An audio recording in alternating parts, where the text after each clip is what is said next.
अस्सलाम वालेकुम दोस्तों, चैंपियंस ट्रॉफी के हवाले से दो अपडेट हैं। एक, पाकिस्तान ने अपना जो स्क्वाड है वो आईसीसी को भेज दी है।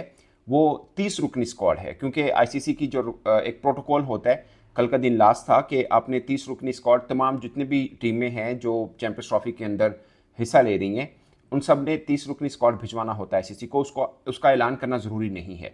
मगर पाकिस्तान ने जो 30 रुकनी स्क्वाड भेजा उसमें दो बड़े खास नाम हैं। और दूसरी अहम बात यह कि ऑस्ट्रेलिया ने चैंपियंस ट्रॉफी के लिए अपना 15 रुकनी स्क्वाड का ऐलान किया है। और मुझे लगता है कि जितनी टीमों ने मतलब हैं इसमें चैंपियंस ट्रॉफी में, अगर आपने अंदाज़ा लगाना है ना कि किसका स्क्वाड क्या बन सकता है, तो शायद आप काफ़ी हद तक पहुंच जाएं ऑस्ट्रेलिया के स्क्वाड के ऊपर। यानी इनके नपी तुली एक स्क्वाड है, सबका पता है कि ये होने हैं।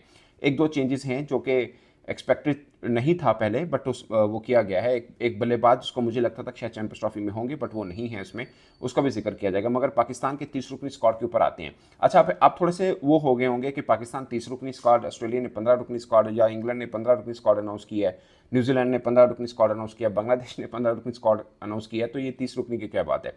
दरअसल आईसीसी का प्रोटोकॉल ये है कि आपने पहले एक माह पहले, इवेंट से एक माह पहले, अपने 30 खिलाड़ियों के नाम देने होते हैं आईसीसी को। वो आप अनाउंस कर दें ना कर दें वो आपकी मर्जी है, बट आपने देने होते हैं, एक प्रोटोकॉल है। फिर आपने 12 यानी 12 फरवरी तक अपना 15 रुकनी स्क्वाड का ऐलान करना आपके लिए ज़रूरी है, कि आपने लाजमी ऐलान करना है। तो अब मुझे लगता है कि चैंपियंस ट्रॉफी में शामिल 8 टीमों में से सबसे लेट जाकर, आखिर में जाकर अगर कोई अनाउंसमेंट करेगा तो पाकिस्तान और भारत होगा। दोनों की एक रीज़न है। वैसे हमेशा इनकी रीज़न होती है, हमेशा बिल्कुल नेक ऑफ द टाइम के ऊपर अनाउंस करते हैं। बिल्कुल क्लोज होता है, इंतजार होता है पाकिस्तान का स्क्वाड कब आ रहा है, इंडिया का स्क्वाड कब आ रहा है। ये दोनों बिल्कुल करीब जाकर करते हैं, बड़े पढ़ाकू बच्चों की तरह ना। कमरा इम्तिहान में भी किताबें लेके आते हैं, मतलब वो वाला सीन है, जस्ट जोक।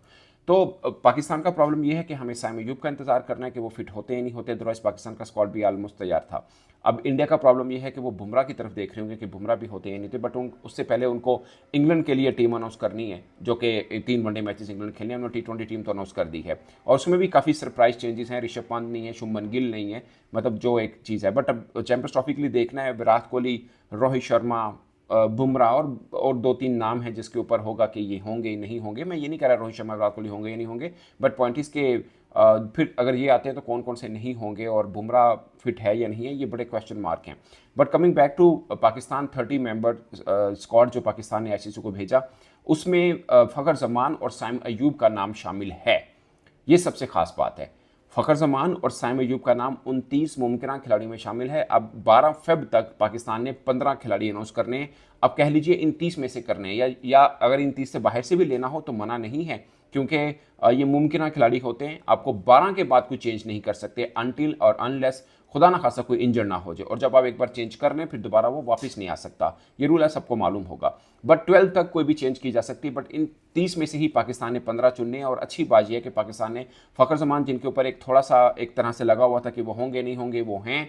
और साइम अयूब का नाम भी शामिल है कि पाकिस्तान को एक चांस नज़र आ रहा है कि साइम अयूब फिट हो सकते हैं। जो पाकिस्तान का मेडिकल पैनल है वो ये कह रहा है कि साइम अयूब अवेलेबल होंगे, मोस्ट प्रोबेबली पहले मैच के लिए, तो दूसरे मैच तक वो मुकम्मल तौर पर फिट हो जाएंगे। बट देखते हैं, it's too early to predict anything. But एक अच्छी, जिसे बोलते हैं ना, ठंडी हवा का झोंका जरूर मिला कि साइम अयूब चैंपियंस ट्रॉफी के लिए इन एक्शन हो सकते हैं। बट पॉइंट इज कि पाकिस्तान ने 30 रुकनी स्क्वाड जो आईसीसी को भेजा है, उसके अंदर साइम अयूब का नाम शामिल है, उसके अंदर फ़खर जमान का नाम शामिल है। बाकी 30 में आप गिनने के ऑलमोस्ट सभी वो नाम जो हम लगा रहे हैं वो उसके अंदर शामिल होंगे। मगर ये दो नाम वो हैं जिनके ऊपर था कि ये होंगे या नहीं होंगे, तो उसका जवाब ये है कि ये दो नाम शामिल हैं। अब मैं आता हूँ ऑस्ट्रेलिया के स्क्वाड के ऊपर, जो कि 15 रुकनी स्क्वाड है चैंपियंस ट्रॉफी का। बड़ा एक ज़बरदस्त किस्म का स्टार स्टडेड, जिसे आप बोल सकते हैं कि वो स्क्वाड अनाउंस किया है, मज़ेदार किस्म का। कप्तान पैट कमिंस हैं। ये कप्तान मैंने इसलिए बोला कि वो मतलब हैं ही कप्तान, बट T20 में आपको पता है ना, मिचेल मार्श को कप्तान बनाया था, और वो उनका हॉरिबल इवेंट रहा था 2024 T20 world cup. But PAT Cummins इनके वनडे के कप्तान है, पहले भी यही है। मैंने ये नहीं कह रहा कि अभी चेंज किया इनको। एलेक्स कैरी हैं और नाथन एलिस है। नाथन एलिस को इन्होंने, मेरा ख्याल है, सीएसके ने लिया ना IPL 25 में, तो ये इसमें शामिल है। ये शायद रिजर्व मीन के बेंच पे बैठेंगे, प्लेइंग 11 में नहीं होंगे, बट इनको दिया है, बड़ी बात है। ग्रीन को नहीं है, मतलब ये हैं इसमें। और एरन हार्डी हैं, Josh Hazlewood, Travis Head, the Don, Josh Inglis. अच्छा, कीपर दो रखे हैं, एलेक्स कैरी को भी रखा है और इंग्लिश को भी रखा है, ठीक है। मोनस लुबशाइन, ये भाई इनके वनडे का ठीक है। मैं वर्ल्ड कप का सारा सेहरा जाता है ट्रेविस हेड को, बट इसने भरपूर साथ दिया था। इसकी इनिंग को लोग शायद इग्नोर करें, बट इसने पूरे का पूरा फटा लगाया था ना, जो वो मतलब इंडिया के अटैक को सही इसने डिफेंड किया था।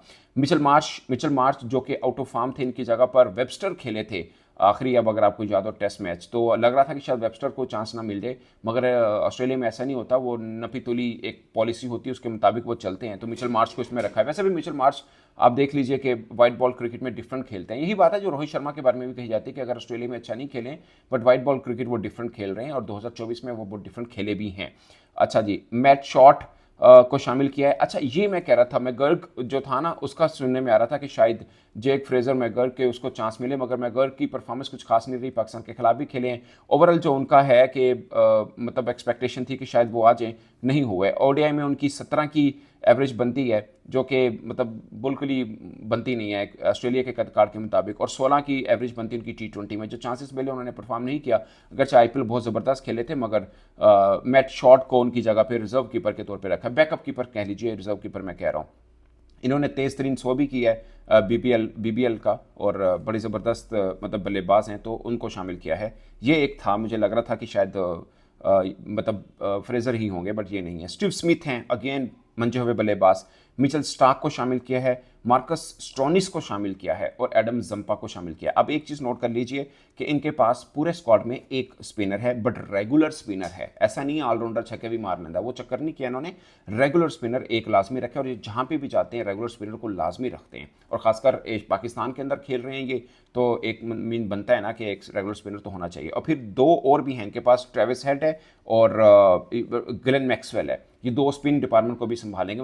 मीन के ग्लेन मैक्सवेल तो T20 में पूरे 4 अपने कोटे कवर कर देता है, तो ये तो है ही, मतलब वनडे है इसमें तो करेंगे। फिर ट्रेविस हेड भी है, और अगर दिल किया इनको बॉल कराने का, तो आपको पता ही है कि इससे पहले स्टीव स्मिथ जो है वो थे ही स्पिनर, लेग स्पिनर थे, तो उनसे भी कराई जा सकती है। तो तीन एक बेसिकली इनके पास ऑलराउंडर हैं। स्टीव स्मिथ है, अगरचे बहुत कम बॉलिंग करवाते हैं, बट वो भी है। ग्लेन मैक्सवेल है, ट्रेविस हेड है, ये 3 स्पिनर हैं, और जंपा उनके बॉलर हैं। 3 ज़बरदस्त किस्म के फास्ट बॉलर, जॉश हेजलवुड हैं, पैट कमिंस हैं, मिचेल स्टार्क हैं, और नाथन एलिस हैं। 4 चौथा मीन के बैकअप फास्ट बॉलर के तौर पर। तो ज़बरदस्त किस्म का स्क्वाड है। एक दो चेंज आप कह सकते हैं कि वो होना चाहिए, बट मैथ्यू शॉट लिया है, जो कि बहुत समझ रहे थे कि शायद फ्रेजर आएगा, बट पॉइंट इस के एक तगड़ा स्क्वाड है। आप मतलब स्क्वाड देखें तो आपको मज़ा आए, नशा आए कि यार ज़बरदस्त स्क्वाड है। अगरचे चैंपियंस ट्रॉफी के डिफेंडिंग चैंपियन हम हैं, बट अभी वर्ल्ड कप जो है ओडीआई फॉर्मेट का 2023 में ये जीते हुए हैं, तो इनके ऊपर भी खास नज़र रहेगी ऑफ कोर्स। और हमेशा किसी भी इवेंट के अंदर ऑस्ट्रेलिया हो, उनके ऊपर नज़र तो खास रहती है।